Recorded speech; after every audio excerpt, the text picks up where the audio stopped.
You guys are a wily bunch tonight. Happy New Year, we're in chambers.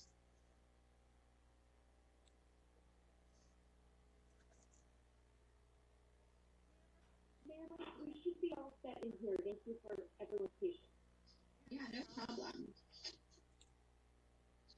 Chloe, what's going on so we know, just in case I need a pause?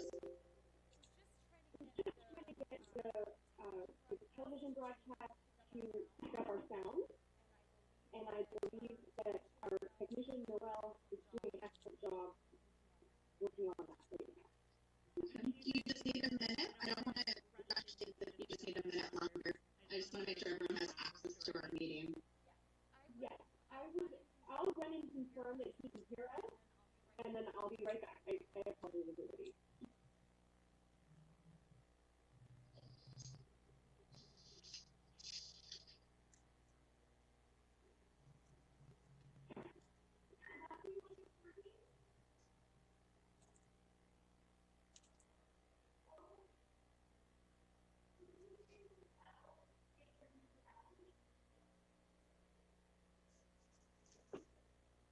Chloe's the best. Oh, you're the best.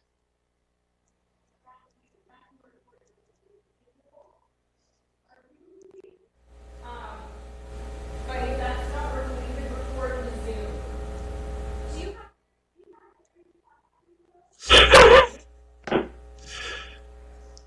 Okay, great. Are you talking about you, Larry? Yeah, I just texted him, so I maybe once we get, I mean, after our first thing, I may have to go run down, but we'll figure it out.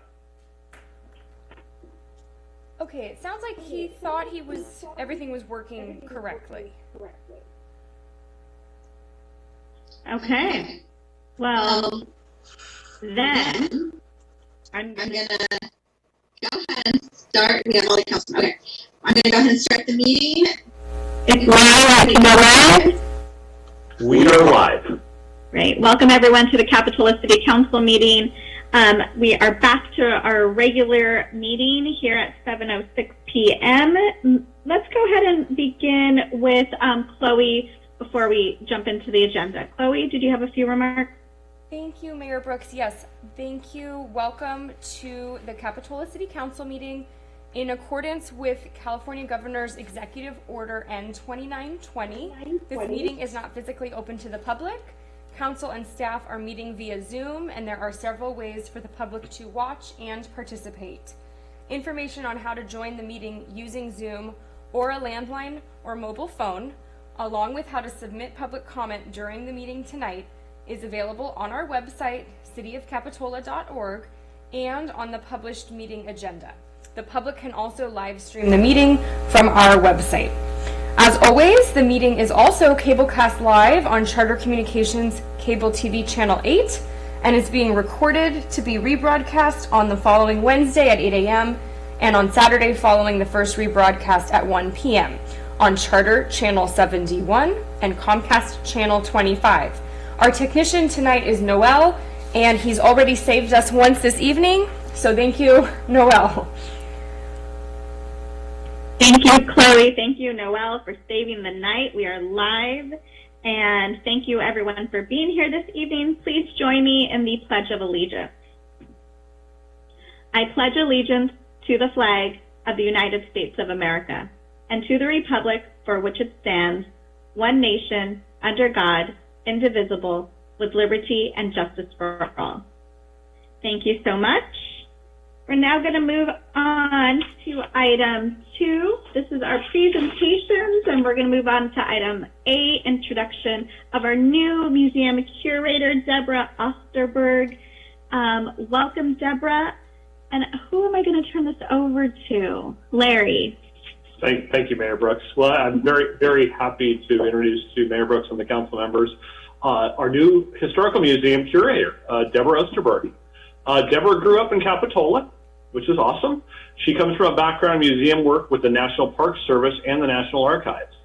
Deborah attended California State at Chico, where she studied history and geography, and went on to the University of California at Santa Barbara to study cultural resource management.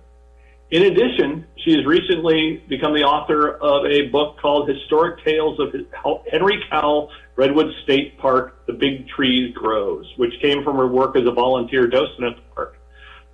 I know through the last few weeks and months, Deborah is very excited about kind of creating new exhibits at the museum and getting involved in the new exhibit at the Capitola Library. So I really would like to introduce everybody and thank Deborah for starting with her feet running on this. So thank you. Thank you. Deborah, would you like to say a few words? Oh gosh, well, I'm really excited about having the position, especially in my hometown. That's really special. Couple of things I hope to concentrate on are working on the backlog of cataloging, which we have some of. Also for doing, once we get past COVID, some walking tours in costume, because that's what I do. And I'd love to do that. I'm excited about that part to develop. Excited about the exhibits at the Capitola Library, because they'll be rotating probably about every month and a half or so. And about the annual big exhibit. Excited about that. I also hope to kind of formalize a lot of the policies with the museum and creating a collections management report that will have everything really documented about the procedures and policies of the museum. Oh, you are very busy already. Fantastic. Deborah, could you tell me if there's any vacancies on the commission or the board for the museum at this time? No, they were just on reappointments made. Okay. So That's I think right. everyone's good for the next few years. Okay. Well, too bad. I had people lined up. All right, but I believe there's an opportunity. I see our city manager saying, but I think there's a workaround.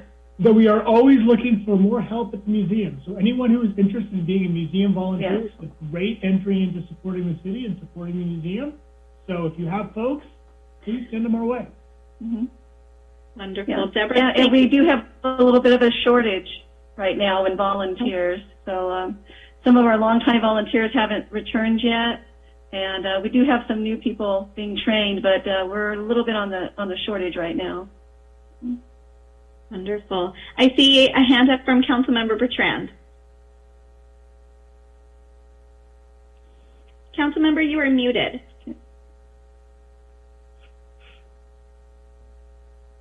Larry keeps muting me. So anyway, so I'm very happy you're here, especially since it's your hometown. And you mentioned you give walking tours, so I just want to relate a little bit. When my daughter was at Capitola Elementary, which is no longer here, she remembered the walking tour. And it was in a different version, I assume, but it gave her and probably all her classmates a really good sense of the history. It started them thinking about this town in terms of what is around here, what the buildings mean, what's that wall behind the parking lot where the old theater was? You probably will find that out if you don't know. Since you grew up here, you probably do know. All these little things which made her very excited about living here. Mm-hmm. Thank you, Councilmember. Well, Deborah, welcome to the museum, and we are so happy to have you. Well, thank you very much. I'm looking forward to it. Everyone's been really great, really nice so far, and very helpful. The board has been wonderful, and I'm looking forward to it. Thanks again. Okay, so we're now going to move on to item 2B. This is a presentation of certificates. I wish we were in person so I could be having the honor of doing this for our two amazing folks who were on the Architectural and Site Review Committee, Frank Stanton and Carolyn Swift. And Carolyn, I've heard so many great things, and Frank, I've heard so many great things, but I am going to let Katie take this one over, who will share a few more words about this. And Katie, oh, you got it. There you go. Thank you, Mayor Brooks and Council. It's a great honor tonight to be recognizing both Frank Stanton and Carolyn Swift.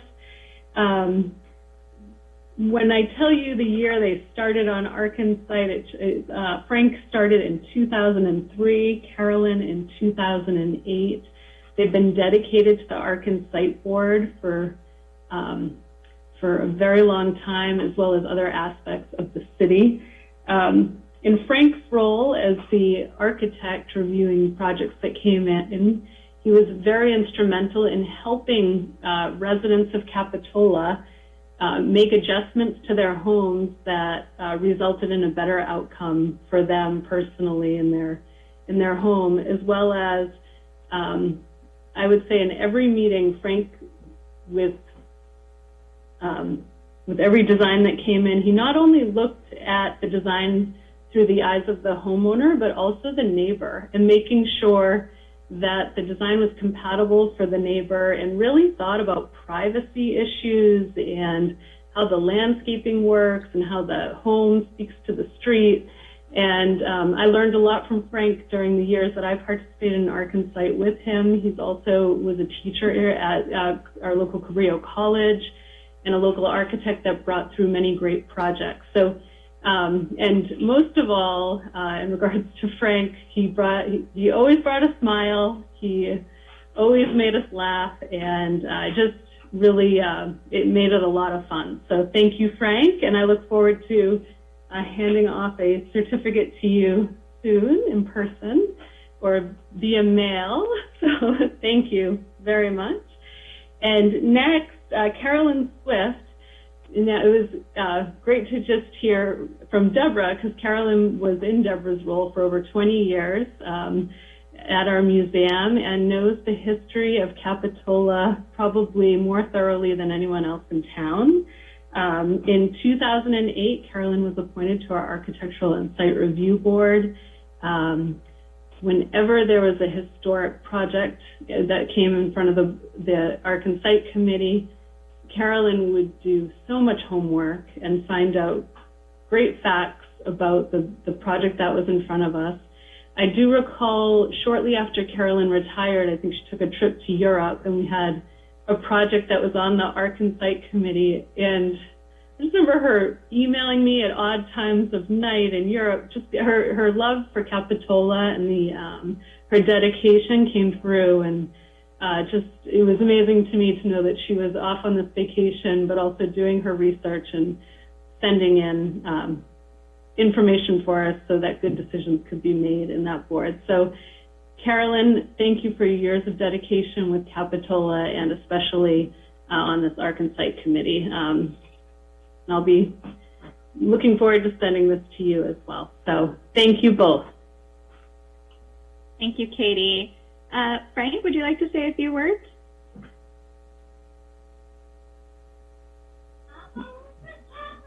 Not especially, but I guess I could. No, I really appreciate everything that Kay said, and I enjoyed being kind of nosy. Helped a lot, having this job, and also being scary looking to get people off of me when I'm over there peeking over the backyards and everything. People just kind of left me alone. So it was a pretty good fit for a job for me to be able to see what everybody's doing, you know. And I appreciate helping the city.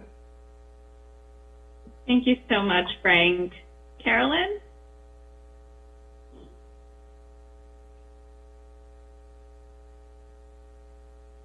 Yeah. Well, I just want to say thanks. It's nice to be appreciated, but it was really a joy for me to be involved in these years with the historic preservation part of it, and it was a joy to work with Frank and Katie and the staff. I just so agree with everything the city's doing for historic preservation, and I'm really proud of the city for that. It's a hard, I realize it's difficult to take the issues of historic preservation and balance them against the issues of growth and change, and I think that the city's done a wonderful job. So that made it a pleasure for me to serve, and I thank you. Well, I thank the two of you so very much, and thank you for your years of and commitment to our beautiful city and for keeping it just as perfect and quaint as it is, or as it was, as it is today. So I have a 7-year-old myself, and she is very lucky to be able to grow up in such a beautiful community, and that's because of the work you've done here. So thank you so very much. And again, I look forward to getting you those certificates. Okay, everyone, we're going to now move on to item 3, and that's a report out on closed session.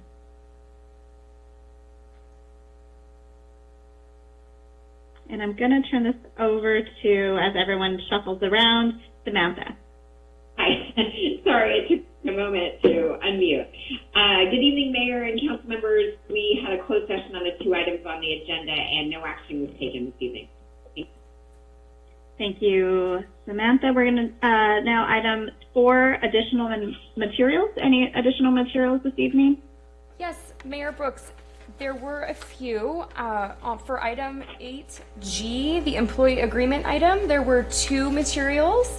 And for item 9A, the COVID update item, there were also 2 public comment emails that we received. That's all. Thank you. Okay, and do we have any additions and deletions to the agenda this evening? Staff has no changes to the agenda tonight.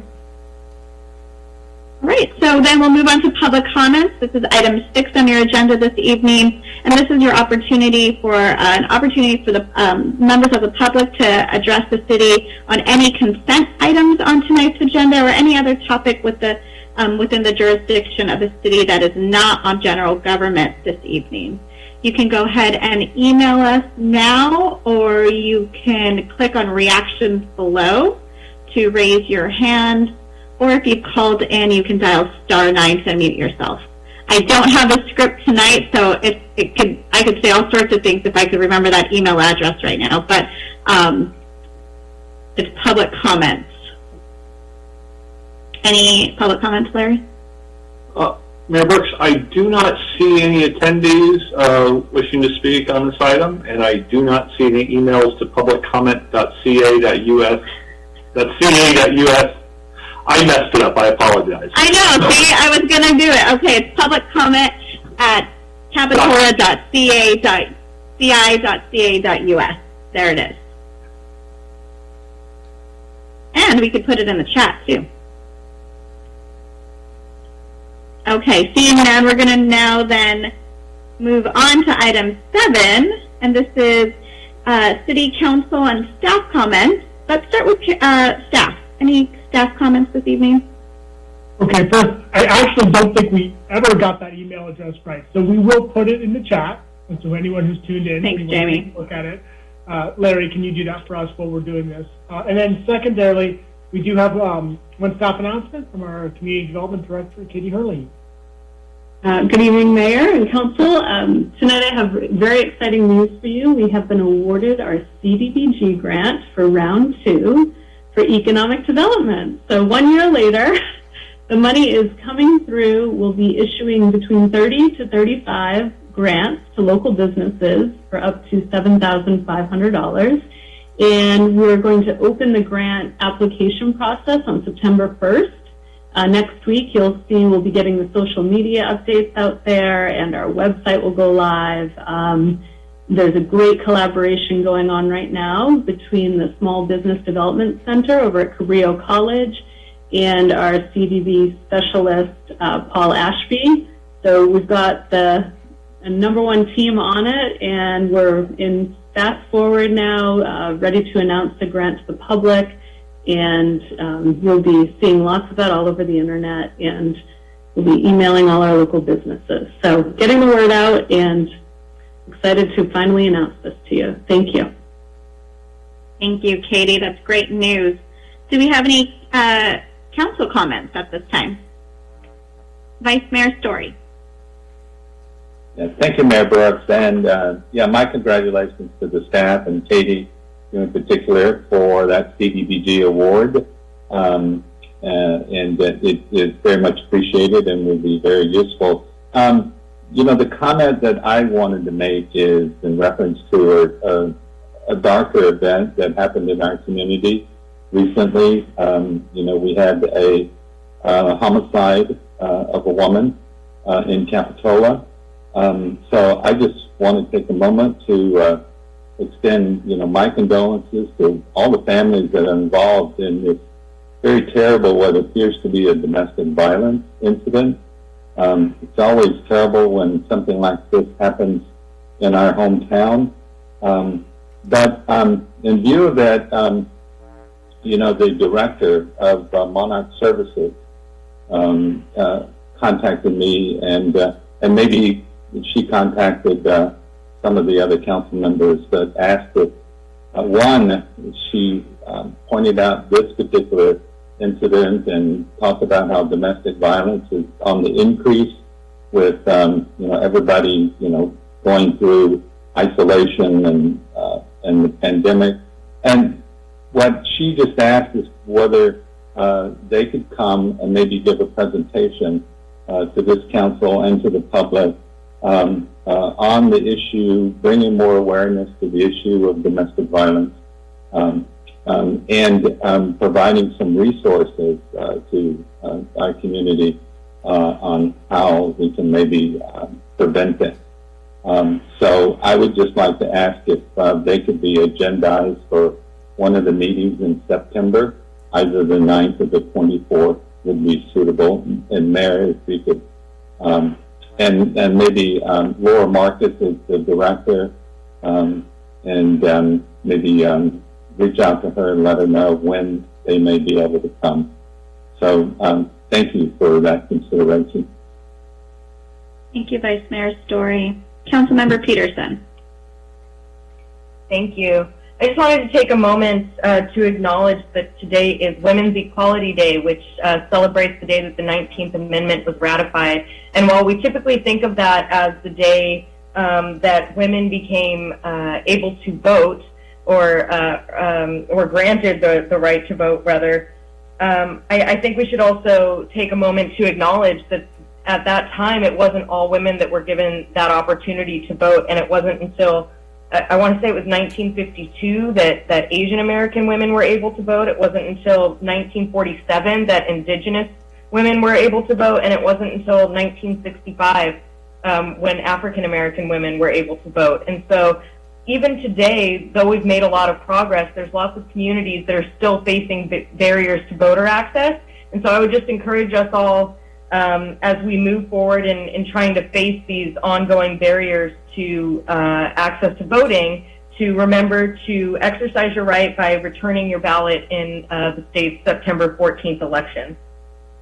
So that was my kind of important item of note. And then on a lighter note, it is also Dog Appreciation Day. And so please forgive me if I turn off my camera here and there, because my dog is celebrating with a one-dog rager throughout my apartment. And so I will occasionally have to ensure that he doesn't destroy everything I own. And that's all for me today. Thank you. Thank you, Councilmember Peterson. Any other council comments before we move on to our consent calendar? Okay, seeing none, we'll move on now to item 8. We'll take this as one action for items 8A through G, or excuse me, through H. Can I have a motion, please? I'll move the consent calendar. Okay. I have a first from Councilmember Bertrand and a second from Councilmember Peterson. May I have a roll call, please? Yes. Councilmember Bertrand. I approve. Councilmember Kaiser. Aye. Councilmember Peterson. Aye. Vice Mayor Story. Aye. Mayor Brooks. Aye. Thank you. Okay, thank you. Now we're going to move on to our general government and public hearing items. This is item 9A.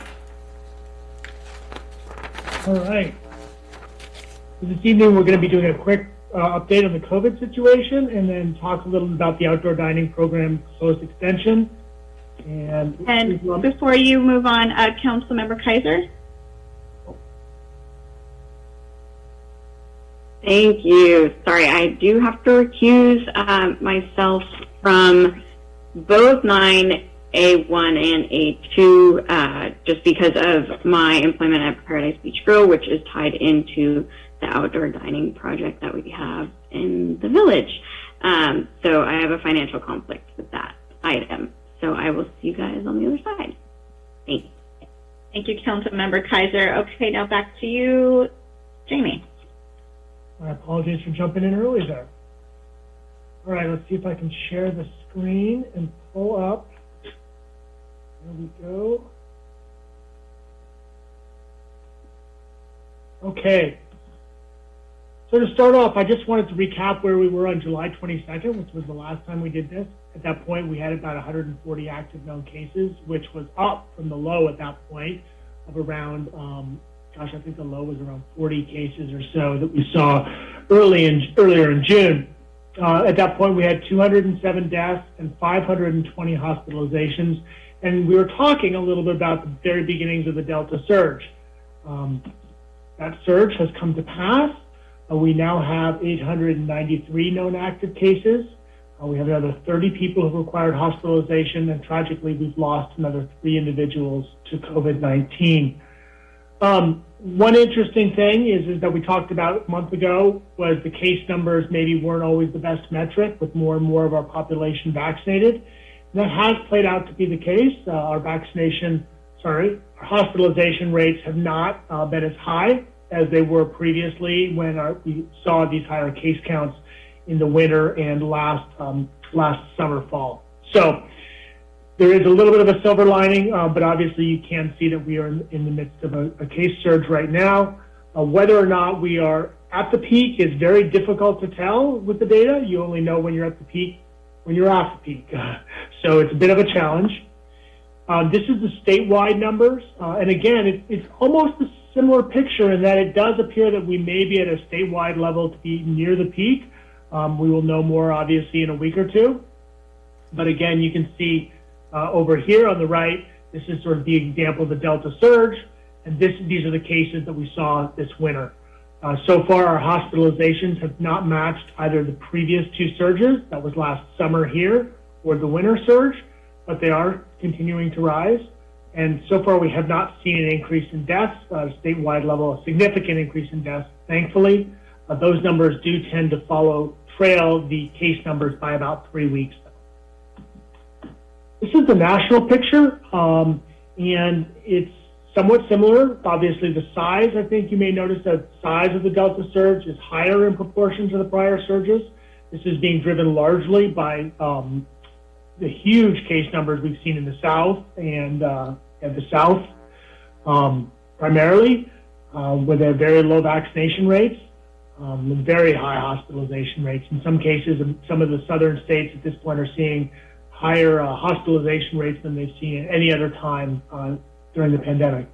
The one sign of light that I do see in this is that it does seem that the rate of increase this last 3 or 4 days nationwide has decreased, which again could be signaling that we're nearing a peak. But again, it's difficult to tell until you're off the peak. I also just wanted to briefly share this graphic. I know we haven't looked at this before, but it's interesting. One of the things we've really seen nationwide and in California is the correlation between vaccination rates in the community and the current case rates. So this is the current case rates in the county, by county throughout the state. And what this is showing is around the Bay Area, you'll see these lighter colors, which are lower case rates than compared to the Central Valley counties, and particularly as we look up to the northern parts of the state. And again, the vaccination rates, as you move down into Southern California, generally seem to follow, but the coastal communities tend to have a higher vaccination rate than the inland communities. When we pivot over here, we can see the vaccination rates by counties. And again, it's much higher vaccination rates in these Bay Area counties and the coastal communities. So there's an incredible correlation at this point between the overall case counts that we're seeing county to county in the state of California and that county's vaccination rate. In addition, that same trend plays out very clearly at a nationwide level, where when you look at the top 20 places where the highest case counts are occurring, primarily in the South, those are almost all exclusively very low vaccination rate states in comparison to the nationwide averages. And when you look at the places with lower case counts, they are the higher vaccination places. A few states out west, and then the Northeast in particular. So what this points to me, is really the importance of vaccinations, not just for the individuals to protect themselves from potentially serious illness or even death, but also protecting your community. The higher vaccination rate communities overall have higher protection rates for everybody involved. And one of the other details that I will share with you is San Francisco, which has probably the highest vaccination rate of any large city in the country, has seen a very small COVID Delta variant peak, and in fact has already been on the decrease for probably 2 weeks, and they have, like I said, the highest vaccination rate of any big city in the country. I think as everyone is aware, we recently just got a public health order from our public health officer requiring the use of face coverings, masks, once again, by everyone, independent of vaccination status in all indoor public places. And the one action for us to take tonight is, you'll recall 4 weeks ago when we last met, we talked about the expiration of the temporary outdoor dining program. This is not the permanent program. This is the temporary program which we've been making available to the restaurants in the village for free in our parking spaces. And again, as we indicated 4 weeks ago, as we've tracked the Delta variant and what's happened with the rise in case numbers, we think it would make sense at this point to continue the outdoor dining program through the end of the calendar year. This was scheduled to end in early September, but we think that at that point it probably makes sense to still encourage people to be eating outdoors.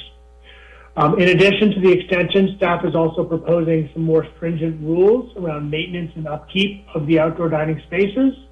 The people that wanted to continue the extension through January 3rd would have to agree that they were going to be picking up and disposing of all of their trash, keeping the vegetation alive, keeping the chairs, equipment, everything clean and operational, and also that they would be understood that they would get one single 7-day notice to rectify any issues, and if they haven't fixed the issues, the Public Works Department would be authorized to disassemble and remove any that were in non-compliance. So, with that, I'm available for questions. Hey, council members, any questions? Vice Mayor Story. Yeah, thank you, Mayor Brooks. Jamie, just one question. Extending the temporary parklets to January 3rd. I was wondering why January 3rd? Could there be any maybe interim date where we could revisit it? But is there a certain level of assurance that we're trying to provide the business owners? So I don't think that at this stage that the level of assurance is really necessary. I don't expect that we're going to see a significant new investment in these spaces between now and then. So I think that the council certainly would have the discretion to pick an earlier date or evaluate it again. It becomes a little bit of a challenge, as you know, once we get after, I think it's around December 10th or 11th, somewhere in there, we don't meet again until January, but we certainly could set an earlier date. Thank you. Councilmember Bertrand.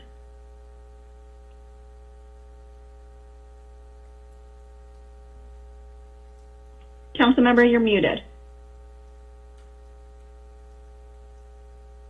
So thank you, Jamie, for that presentation and drawing attention to the correlation between those who are vaccinated and not vaccinated and the incidence of the new Delta virus.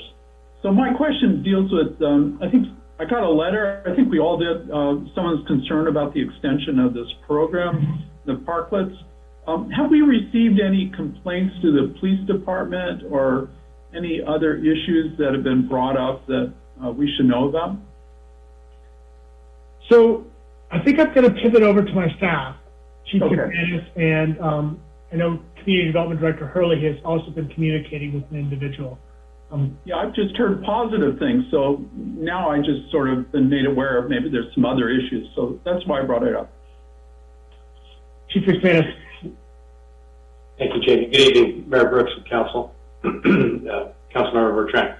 With regard to your question, we have had a few, I think 3 to date, complaints about noise complaints related to entertainment in the village. It's difficult to draw a nexus for us to outdoor dining, and I say that because those complaints are very similar to complaints we've received and we continue to receive throughout the year, even prior to the parklets. So they're easily mitigated, at least for now, in contact with the entertainment permit holder and asking them to close their doors, as is one of their conditions, to mitigate that noise. Thank you, Chief. You're welcome. Okay, any other questions from, or actually, Katie, did you want to add anything? No, Chief McManus covered it. Thank you. Okay. Any other questions from council? I see both of your hands are up, Vice Mayor Story and Councilmember Bertrand. Did you want to circle? Okay. Seeing no questions, we're now going to move on to public comment for this item. If you'd like to make a comment, send an email now to publiccomment@ci.capitola.ca.us. Or to speak, please raise your hand now by clicking on reactions, then clicking raise hand in your Zoom application, or by dialing *9 on your landline phone. And our moderator will unmute you. And you'll have 3 minutes. Mayor Brooks, we have some people wishing to talk on this item.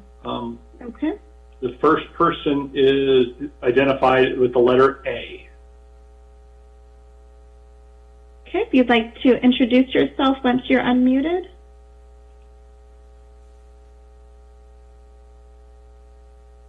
Is that me?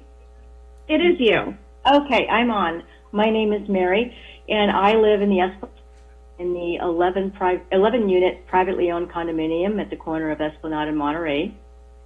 I have been a full-time resident here for 10 years, and I observe things on the village day in and day out. And I'm objecting to the continuation of the outdoor dining program, primarily for 2 reasons. First being that the residents of the city really are taking up half of the residential. It's a mixed use, commercial and residential. But I don't feel the city has represented the quiet residents of the neighborhood, so these tables have been temporary.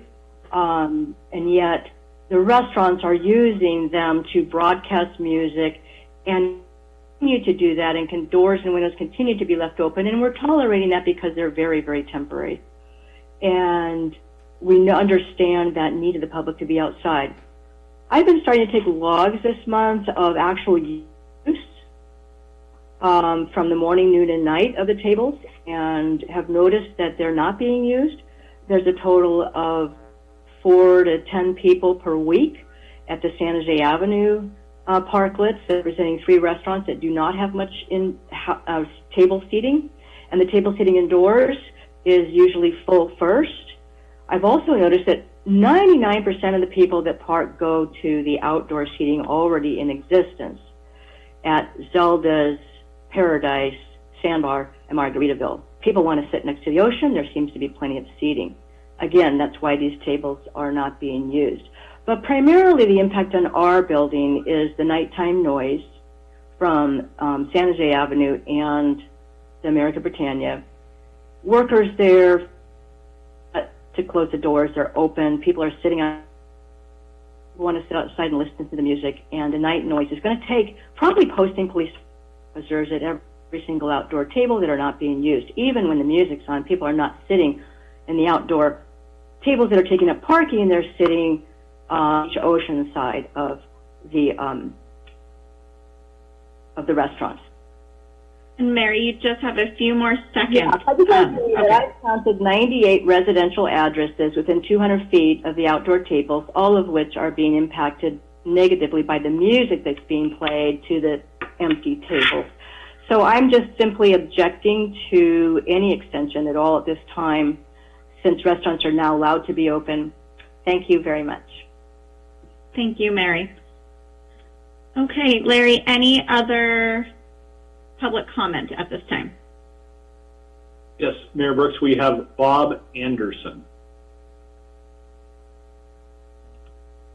Hi, my name is Bob. I hope you can hear me. So I'm not. I visit a lot, and I would like parking first of all. But I heard one of the council members say something about sound complaints are about the same as they always are, and they can be addressed or something like that. So I gather there's no speakers out on the seats, piping music to the people that aren't sitting. I would suggest that you make sure that you make more efforts to tune down the music, say 8 p.m., turn down the music when the residents would enjoy, some peace and quiet in their home. It seems to me, and at the times that I visit Capitola, I haven't seen many people out at those tables, so I didn't really hear you guys give any statistics as to when they're used and how they're used. But I would suggest that you not pipe music to those tables when there aren't people sitting at them, and really work a little bit harder to balance the needs of the residents and the restaurants. Thank you. Thank you. Okay, Larry? Yes, Mayor Brooks, we have someone on a phone call with the last three numbers of 795. Okay, if you'd like to introduce yourself once you're unmuted, feel free.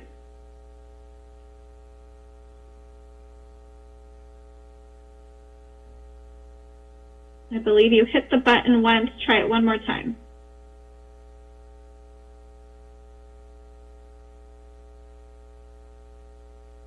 I think it's *9. Is that correct, Larry? I think so. I can't remember if it's *9 or *6, but I think it's *9. Yeah. *9. I can confirm. This is the last number of 795. 831 area code. Okay, we'll give them a second. Larry, do you want to read? If you are able to get on in the next few seconds, feel free to just interrupt and say you're available now. Larry, do we have any emails? I do not see any emails. I'm refreshing. I do not see any emails on this item. Yep. Hello. Yes. Your information all says *9. The telephone actually is saying *6, making it real difficult to get through to you. My name is Eric Fawcett. I've been a 40-year resident of Capitola, and I enjoy the Esplanade very much. I know when this ordinance was first put out, it was put out as a temporary outdoor seating ordinance. And I'm seeing that situation has changed. We now do have permission to go inside. Many of the restaurants do have outdoor seating on the back side of their buildings overlooking the Soquel Creek. I'm calling to try to encourage you all to leave this as a temporary ordinance. End it at the first week of September, as you first suggested that it would be done. We're reaching into the winter time now, and those outdoor seating that are taking up parking places are not being utilized. They will be even less utilized as our weather changes and goes into winter time. I don't think that extending it through till January is going to provide any measurable benefit to anyone. The restaurant owners, the residents, the people visiting town, those seats just aren't being used, and they will be used even less as we get into the wintertime. So again, I will say, I want to encourage you to keep this as a temporary ordinance and end it as you had originally stated in September. Thank you very much for listening. Thank you, Mr. Fawcett. Okay, Larry, any additional public comments at this time? I do not see any other comments on this item. Okay.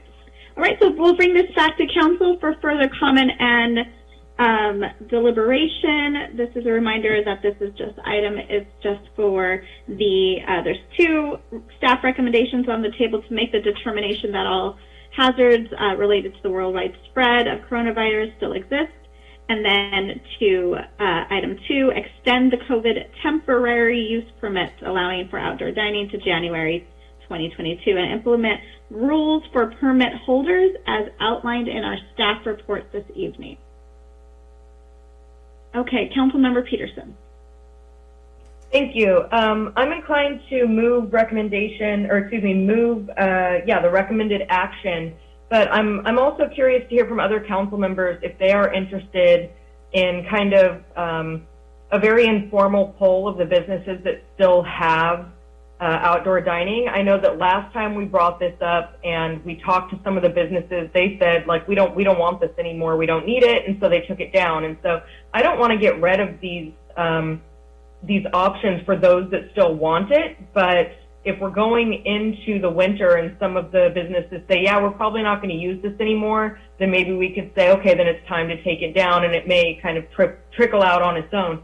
But that being said, with the Delta variant surging, I think it's really important that we continue to provide opportunities for social distancing and outdoor dining for those businesses that want it. And so I'm interested in hearing if the other council members think that that's a good way to go or not.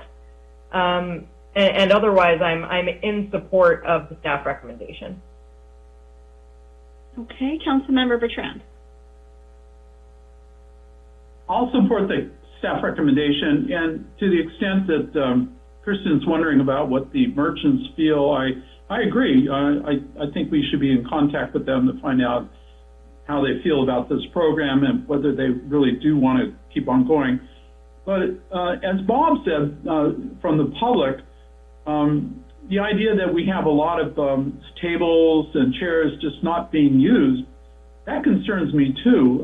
Not only is it taking up parking, but it indicates that perhaps there's not that much of a need for them. And you wonder if we should continue for those particular businesses. They're not actively using it. It's not their fault. It's who's coming to their business. But I think it's a burden on us, especially in terms of it just looks unsightly just to have this vacant spot out in front of the business, and we're not getting the parking revenue which we need. Thank you. Vice Mayor Story. Yeah, thank you, Mayor Brooks. I want to start by thanking the residents who came forth and expressed their thoughts and opinions and the impact on them. I think it's good for us to be reminded that, the village is mixed use. We have both commercial and restaurants and as well as residents there. And we need to try to balance all those interests. With that said, in response to Councilwoman Peterson's question about thoughts of whether we should do a poll or survey the businesses, my thinking is that we should, and to determine whether or not they are actually being used and anticipated to be necessary, especially going into the winter months. Maybe also noticing the businesses about, the music, and that we want them to be good neighbors, and I'm sure they do too. So with that said, I would support, because I think we do need to continue the parklets, but maybe we revisit this sometime in November, and in that period, try to do an assessment about how much they are being used, and how, and if there's ongoing, concerns about noise, because, I'm hearing kind of two things. It's noisy, but they're not being used. And so I think we should try to determine which one of those situations it is and deal with those issues. And so those are my thoughts. And so, I would just modify staff recommendation and maybe have it come back to us, as I said, maybe the 1st of November. I see our city manager's hand raised. Jamie? There's a couple things that have come up that I thought I could share that might help. Number one is there have been noise issues, and as Chief McManus, I think, alluded to, the issue comes down to the fact that the restaurant's been trying to keep their doors and windows open, and then they're doing things loud inside, and that's spilling out a lot more noise into the community. So we are going to be working more closely with the bars and restaurants to make sure that they're aware that they still need to comply with their entertainment permit and the noise requirements, so that if the doors and windows are open, they can't be doing things loud indoors. Second thing, I just wanted to let you know that we did communicate with the BIA, and this was an ask from the BIA. We did not go door to door to all the restaurants asking them about the extension. We heard from a few, but this was a request from the BIA. And lastly, and I'm sort of loath to do this, but I'm going to do it anyway. I may regret it. Internally, we spent a lot of time debating this very point about were these really being used and were they really valuable. And we almost suggested that the extension would only be available for those who are willing to spend a couple $100 to rent the space through the remainder of the year. I know that may not be a popular choice, but we thought that would at least get the folks who are willing to self-select and actually pony up some money to do this. Not so much as a revenue thing for the city, but really to make sure that the businesses who are committed to using this were committing to use it. So I know I'm complicating my own recommendation, but I just thought I'd toss those things out there. Thank you, Jamie. So I hear consensus. Councilmember Peterson? Sure, thank you. So I'm afraid I'm not in agreement with the idea of asking any of the businesses to pay a couple $100 to keep their park lists open, because then I feel like once we make this a permanent program, assuming we make this a permanent program, my apologies, at some point, then the businesses that are going to have to potentially pay thousands of dollars are going to wonder why some of the businesses only had to pay $100 and some of them are, I feel like it's not quite, we didn't really have a policy in place for that, and so I'm not ready to move forward with that. I am ready to move the recommended the staff's recommended action with the addition of, as Vice Mayor Story also suggested, that we kind of reach out to the businesses that are still using it, ask if they expect to use it through the winter months, and then have it come back to us in our first meeting in November, just to determine if any of those businesses are saying, you know what, you're right, we're not going to be doing this in December. And then we can reconsider. So yes, I do want it to be extended through January, but then let's talk about it again in November. Does that make sense? Yeah. Would you like to frame that in a motion? That was the motion. Okay. I'm moving the staff recommended action with the addition of a discussion with the businesses and a status update in November. Great. We have a motion from Councilmember Peterson. I'll second that motion. And a second from Vice Mayor Story. Any other comments? Okay, may I have a roll call, please? Yes. Councilmember Bertrand. I agree. Councilmember Peterson. Aye. Vice Mayor Story. Aye. Mayor Brooks. Aye. Thank you. Okay, that item passes with one recusal from Councilmember Kaiser. Let's go ahead and welcome Councilmember Kaiser back for item 9B. We might have to call her. There she is. Back. Welcome back. Okay, we're going to now move on to item 9B for the award of a contract for 41st Avenue Traffic Signal Adaptive Signal Project. Mr. Jesberg, this is your item. Thank you, Mayor Brooks. City Council, I'm going to share my screen.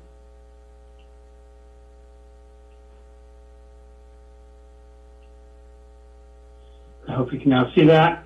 The item before you tonight is the award of a contract for installation of an adaptive traffic signal project on 41st Avenue. I wanted to kind of give you a background. Everybody's the title is a bit nebulous, an adaptive control system. So I wanted to kind of spend 2 slides kind of explaining what that is. Currently, we have 4 traffic signals. The City Council operates 4 traffic signals on 41st Avenue. each one of them operates independently from one another. So they measure their traffic at that intersection. If there's cars queued up, the sensors detect that car, tell the signal controller that it's there, and then eventually will get a green light. But they don't connect at all with the signal upstream or downstream from them. So one signal could be turning green onto 41st Avenue while the other one's turning red. So there's really no communication between the two. They're very independent of each other.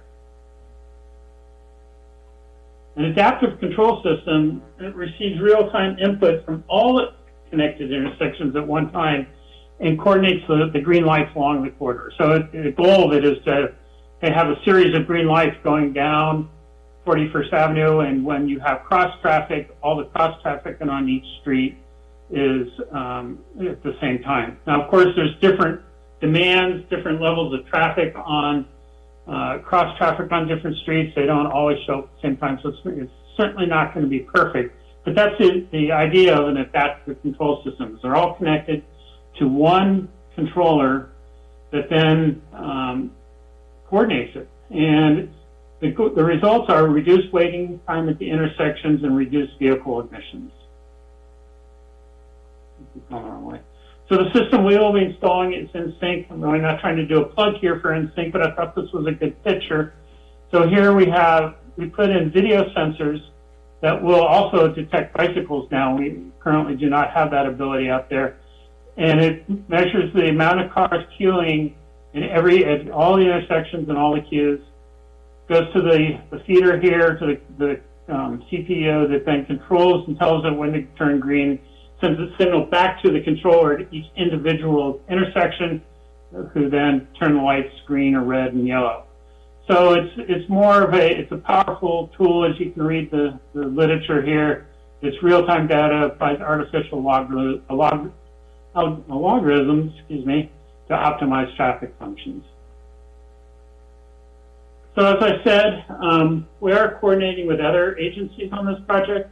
There's 4 intersections in Capitola: 41st and Clears, 41st and the mall entrance, 41st Capitola Road, and 41st and Jade Bromer. County of Santa Cruz is also installing the same system, the InSync system, at 6 intersections, mainly along SoCal Drive, but 2 are along the 41st Avenue corridor, one by the entrance to the Home Depot shopping center, and the next one up at SoCal Drive and 41st. Caltrans has really 3 intersections, but 2 signal controllers at the Highway 1 off-ramps, and they also control the intersection of the signals at Gross Road. And we are trying to get permission from Caltrans to connect their systems into it. We've been trying for a little bit over a year now. They're very good at stonewalling. Mayor Brooks helped us recently and signed a letter that we sent to the director of Caltrans District 5. I reached out to him today. He should have gotten a letter earlier in the week. I did not get a hold of him. I left him a message. I hope to hear back from him soon. If we do get their permission to add their signals into the project, we should be able to issue a change order and add it in. So here's a quick map just to show you the green are the county intersections. So this is 41st Avenue going up and down the page here. The green are the county, mainly in the town of SoCal and going up to SoCal High School. You can see the 3 red Caltrans intersections at the middle.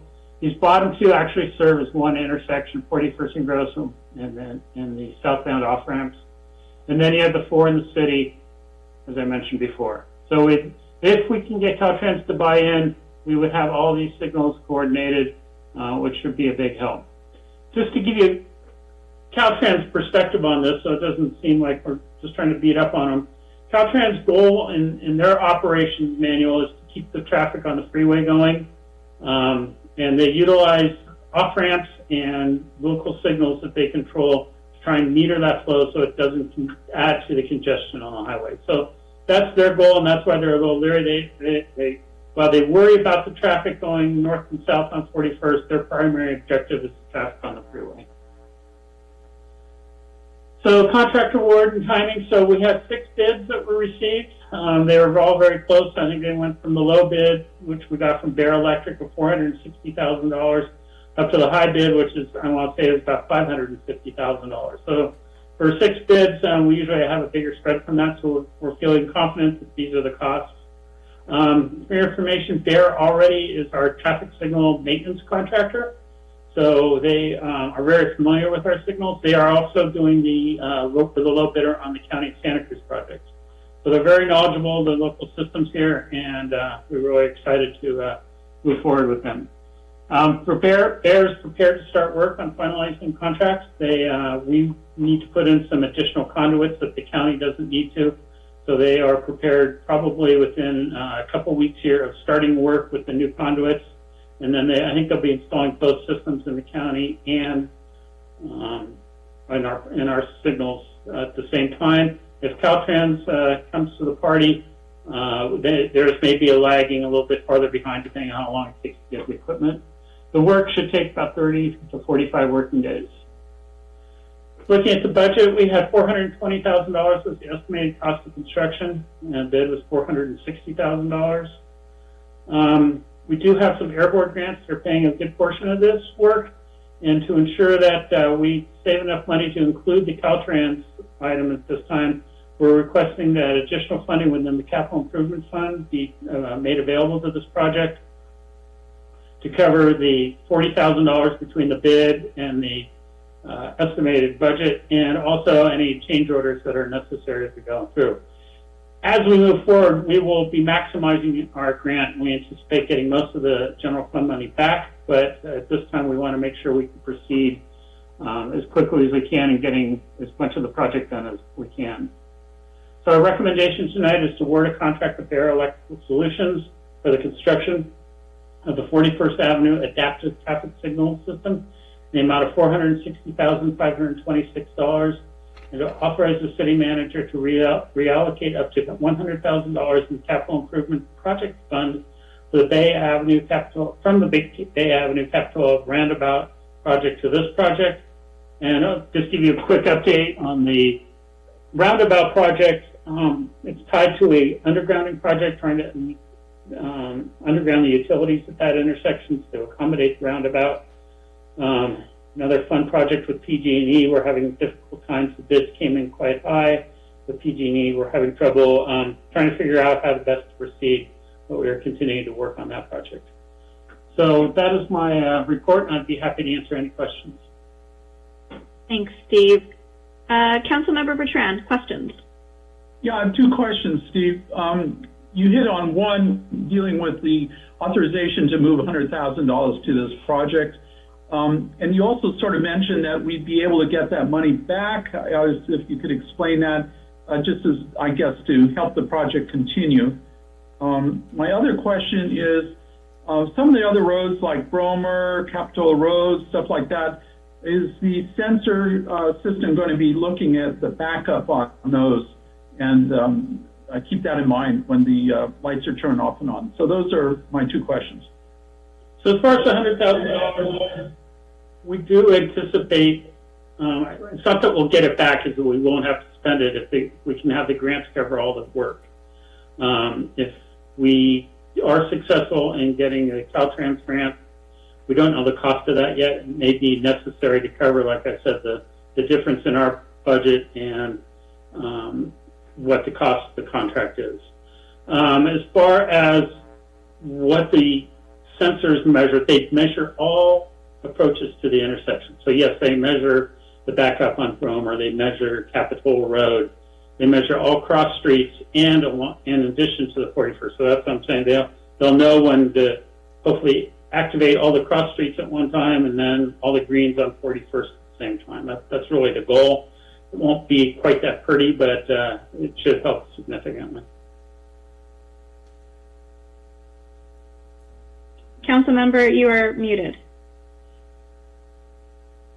Nope, still muted. There you go. If you would. RTC has pretty good contacts with the Caltrans. It's probably the local division, but is that an option for you to get a better response? Yeah, as I mentioned, we have sent a letter to the director of District 5, and he does meet regularly with the RTC. So I was talking with Matt Machado, Director of Public Works at the county, and he recommended that also. So we will be making that contact as we proceed here. Okay, thank you very much. Any other questions from council? Okay, now we'll move on to public comment for this item. If you would like to make a comment, send an email now to publiccomment@ci.capitola.ca.us. Or to speak, please raise your hand now by clicking on Reactions, then clicking Raise Hand in your Zoom application, or by dialing *9 or *6, depending on your landline phone. Our moderator will unmute you, and you will have up to 3 minutes to speak. Mayor Brooks, I do not see any attendees wishing to speak on this item, and I do not have any emails on this item. Okay, great. Then we will bring this back to council for further comment and deliberation.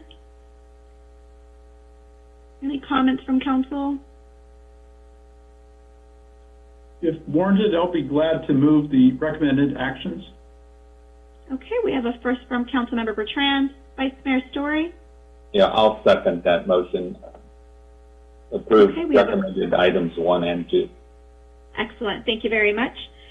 We have a first and a second. Thank you, Steve, for your presentation, and thanks for mentioning the letter. I do hope they do reach out, Caltrans reaches out, and if I could support in any way an additional letter with the RTC or something else I can do, please do let me know. Chloe, roll call, please. Councilmember Bertrand. I support. Councilmember Kaiser. Aye. Councilmember Peterson. Aye. Vice Mayor Story. Aye. Mayor Brooks. Aye. Okay, this item passes unanimously. We're going to now move to item 9C. This is the Community Grant Subcommittee. Vice Mayor Story. Yes, thank you, Mayor. Before you begin this agenda item, I want to disclose that that the Community Action Board is one of the applicants for the community grant.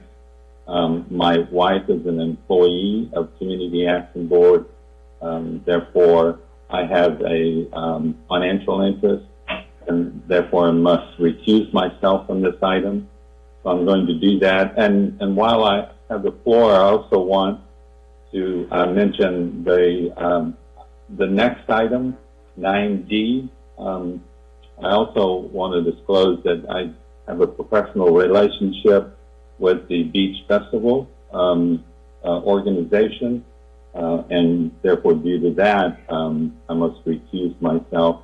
And so I will be done early tonight. Thank you. Okay, Vice Mayor Story, thank you so much. Lucky guy. Okay, bye.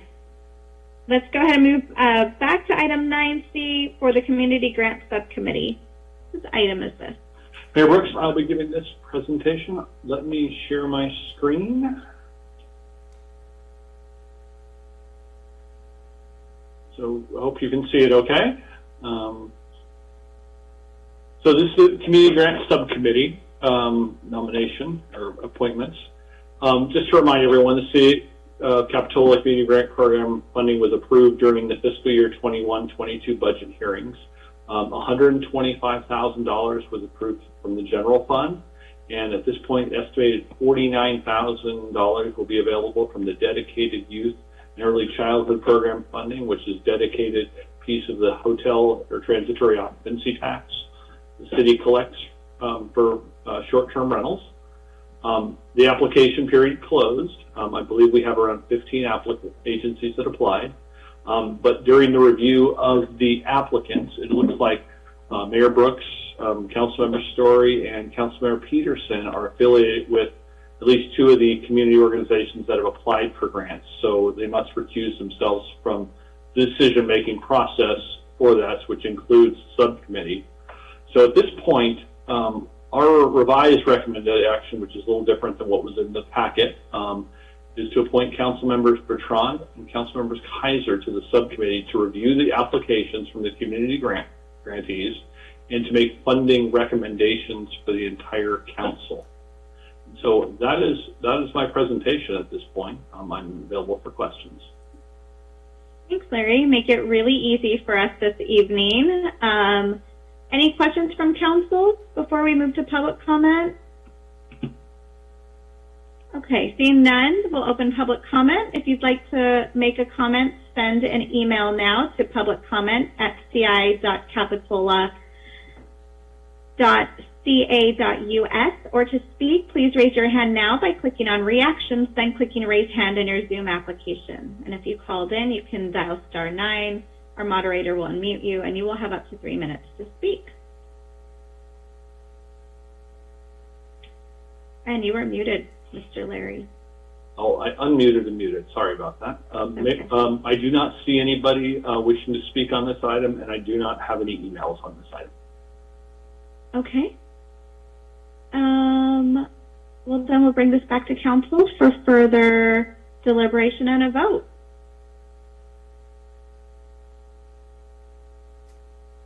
And anyone like to?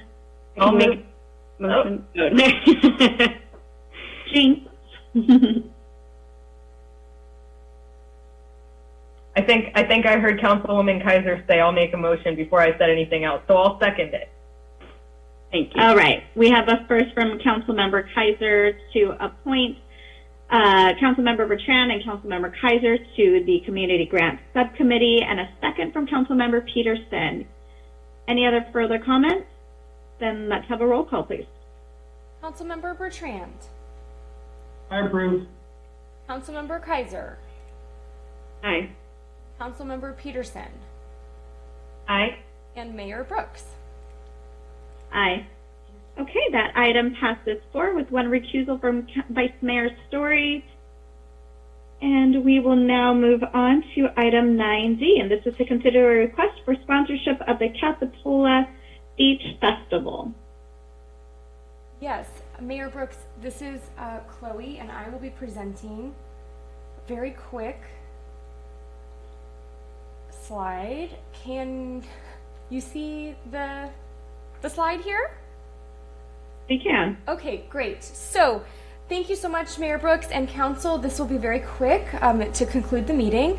So, as you know, the Capitola Beach Festival has kind of taken over from the beloved Begonia Festival that concluded 3 years ago.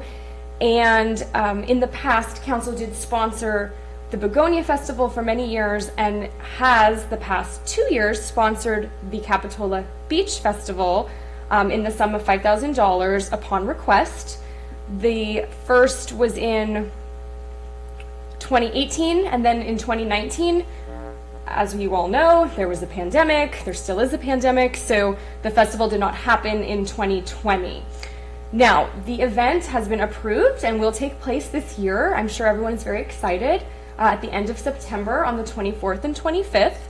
And the organizers have once again requested sponsorship for the event in the amount of $5,000. The request was received mid-July after the budget was adopted, and this hadn't been included in the budget because it hadn't happened yet. So, if council is interested in providing the sponsorship, staff and our finance director did look into where the money could come from, and there is funding in the City Council Contract Service Fund that could be used.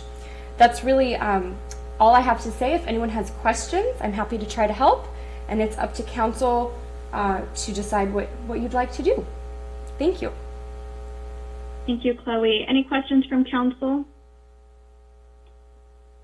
Nope. Okay, we'll now move to public comment for this item. If you'd like to make a comment, you can email now at publiccomment@ci.capitola.ca.us, or you can raise your hand by clicking on reactions down below, and our moderator will unmute you. Mayor Brooks, I do not see any public comments on this item, and I do not see any emails on this item. Okay. Thank you. We'll now bring this back to council for further comment and a vote.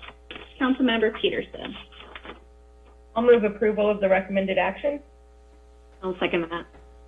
I have a first from Councilmember Peterson and a second from Councilmember Kaiser. Any other comments before we go to a roll call? Okay. Let's go ahead and have a roll call vote, please. Councilmember Bertrand. I agree. Councilmember Kaiser. Aye. Councilmember Peterson. Aye. Mayor Brooks. Aye. Okay, that item passes unanimously. Thank you very much, council members. We're going to move to our very last item, item 10, which is adjournment. Thank you, everyone, for attending our meeting today, for listening in, for our council members for being here today, and our staff. Please remember to find the good in yourselves and in others, especially as we navigate through the pandemic and into interesting times. So thanks again, everyone, and we'll see you soon. Good night. Goodbye.